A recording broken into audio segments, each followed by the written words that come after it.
السلام عليكم ورحمة الله وبركاته. الحمد لله رب العالمين، والصلاة والسلام على محمد صلى الله عليه وسلم وعلى آله وصحبه وبارك وسلم تسليما كثيرا. أما بعد، فأعوذ بالله من الشيطان الرجيم. بسم الله الرحمن الرحيم.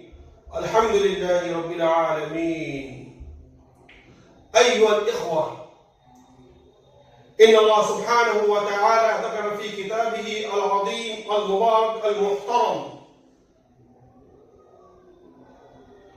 أولا الحمد لله رب العالمين. كل تعريف لله سبحانه وتعالى في هذه الدنيا والآخرة، كل حمد سبحانه وتعالى.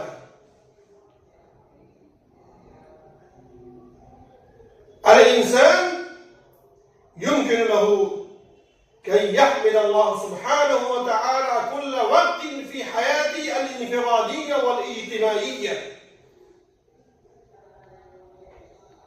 كيف يمكن للإنسان كي يعرض عن تعليم القرآن والسنة في حياته الانفرادية والاجتماعية؟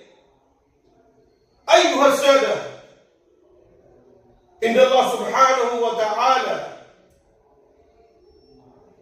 من عليكم أن يؤتى نعمة كثيرة، نعمة عظيمة في حياتكم الانفرادية والاجتماعية في هذه الدنيا. الإنسان له واجب كي يشكر الله سبحانه وتعالى كل وقت وكل لمحة وكل آن في حياته الانفرادية والاجتماعية. الحمد لله رب العالمين.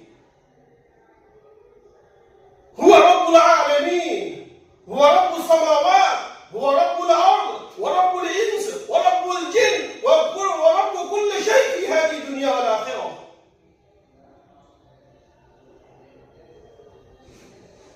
وآخر دعوانا الحمد لله رب العالمين.